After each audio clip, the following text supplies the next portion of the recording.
Educational creativity চ্যানেলে সকলকে স্বাগত। গুরুত্বপূর্ণ একটি প্রশ্নবহুল মামলা সুপ্রিম কোর্টে শুনানির জন্য লিস্টেড হলো, যেখানে একাধিক প্রার্থী অপেক্ষায় রয়েছে। তারা যদি সেই প্রশ্নবহুল মামলায় বেনিফিট পায়, তাহলে তারা সেটা পাশ করতে পারবে এবং তারা এই চলতি রিক্রুটমেন্টের সুযোগ পাবে। তার জন্য এর আগেও চেষ্টা করা হয়েছিল, কিন্তু মামলা এজেন্ট ছিল। তো সেই মামলা সুপ্রিম কোর্টে আবার শুনানির জন্য লিস্টেড হলো। তো এর ব্যাকগ্রাউন্ড কি রয়েছে পুরো বিষয়টি আপনাদেরকে বলবো, আর কিছু গুরুত্বপূর্ণ তথ্য। আর এই মামলাকে কেন্দ্র করে বা এই প্রশ্নমূলক মামলাকে কেন্দ্র করে যারা চাকরি পেয়েছিল, সেই তাদেরকে চাকরি খাওয়ার জন্য দীর্ঘদিন পরে মামলার শুনানি ডিভিশন বেঞ্চে গতদিন হলো। পুরো বিষয়টা এই ভিডিওতে ক্লিয়ার করবো, তো চলুন আমরা দেখে নিই।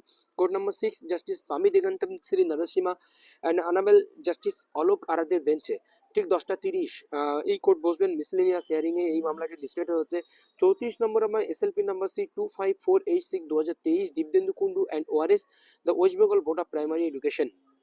আরেকটি রয়েছে আপনারা নিচে চলে 34.1 West Bengal board of primary education and ওয়ারেস প্রতিভা মণ্ডল।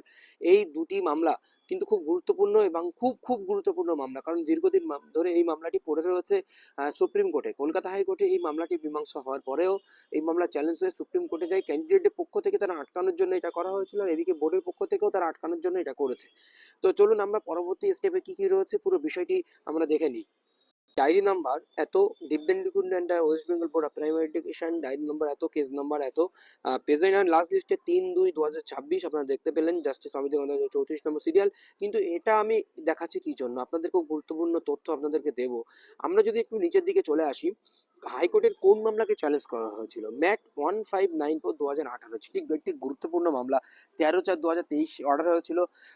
এখানে সিঙ্গেল বেঞ্চ অর্ডার দিয়েছিল যে এটি ছিল 6 নম্বর প্রশ্নমূল।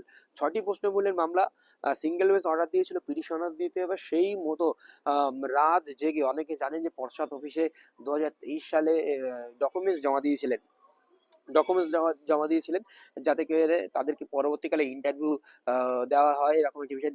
জাস্টিস রাজশ্রী ভরদ্বাজের বেঞ্চ সেই মতো রাত জেগে অনেকে ডকুমেন্টস জমা দেয়, অনেকে সেখান থেকে চাকরি পায়। কিন্তু পরবর্তীতে এই 6 নম্বরের বিষয়টি চ্যালেঞ্জ হয় ডিভিশন বেঞ্চে। সেই ডিভিশন বেঞ্চ অর্ডার দেয় যে সবাইকে নাম্বারটা দিতে হবে। তো সেই মতো আবারও চ্যালেঞ্জ হয় সুপ্রিম কোর্টে, যাতে সবাইকে নাম্বারটি না দিতে হয়। সেই জন্য সেই মামলা সুপ্রিম কোর্টে করা হয় এবং দীর্ঘদিন ধরে সেই মামলা আটকে ছিল। এবং যারা এই পরবর্তী এই যে নতুন রিক্রুটমেন্ট চলছে, এখানে যাতে করে অংশগ্রহণ করতে পারে ক্যান্ডিডেটে, যারা 2014 টেটে রয়েছে, যারা এই 6 নম্বর পেয়ে, তার জন্য এই মামলাটি সুপ্রিম কোর্টে মীমাংসার জন্য তারা বারবার এই মামলাটি লিস্টেড করেছে। তো এরপরে এই একাধিক অর্ডার সুপ্রিম কোর্টে হয়েছে এই মামলার জন্য। তো এখানে দেখুন শেষের দিকে যদি আমরা আসি, কিছু আই ফাইল একদম শেষের দিকেও কিন্তু হয়েছে। একটু অপেক্ষা করবে। শেষের দিকেও কিছু আই ফাইল হয়েছে গুরুত্বপূর্ণ। এই যে দেখুন, file by Anil Kumar 22/12/2025 December মাসে এসে আই ফাইল হয়েছে, বা অনেকে মামলার সঙ্গে যুক্ত হচ্ছে, বা একাধিক অর্ডার হয়েছে। 25/11/22/9/2025, 12/9/2025, 4/9/2025, 9/9/2024, 6/9/2024, 6/8/2024, 14/5/2024। এতদিনগুলো তো শুনানি হয়েছে, সঠিকভাবে এখনো তার সমস্যার সমাধান এখনো হয়নি।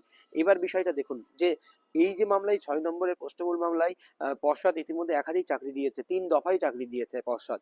তো সৌম রায় চৌধুরী থেকে শুরু করে একাধিক মামলায়।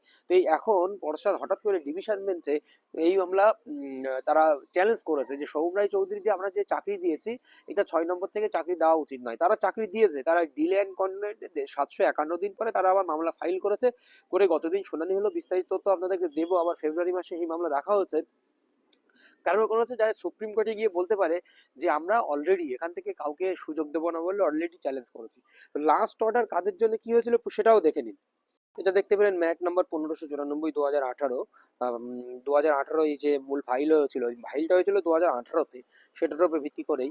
তো এখানে শেষ যে অর্ডারটি হয়েছিল, আমরা শেষের দিকে যদি চলে আসি, at the request of the land council for the petitioner the matter stand urgent. Matter extend করা হচ্ছে কারণ পিটিশনারদের কোনো স্বার্থ এখন আপাতত এখানে নেই, তারা সব চাকরি বাকরি পেয়ে গেছে। লিস্ট অন 3/2/2026, অর্ডার কপিতে ছিল 3/2/2026 লিস্টেড হবে, সেই মতো লিস্টেড হলো। In the meanwhile pleading may be exchange and short list of the dates may be circulated.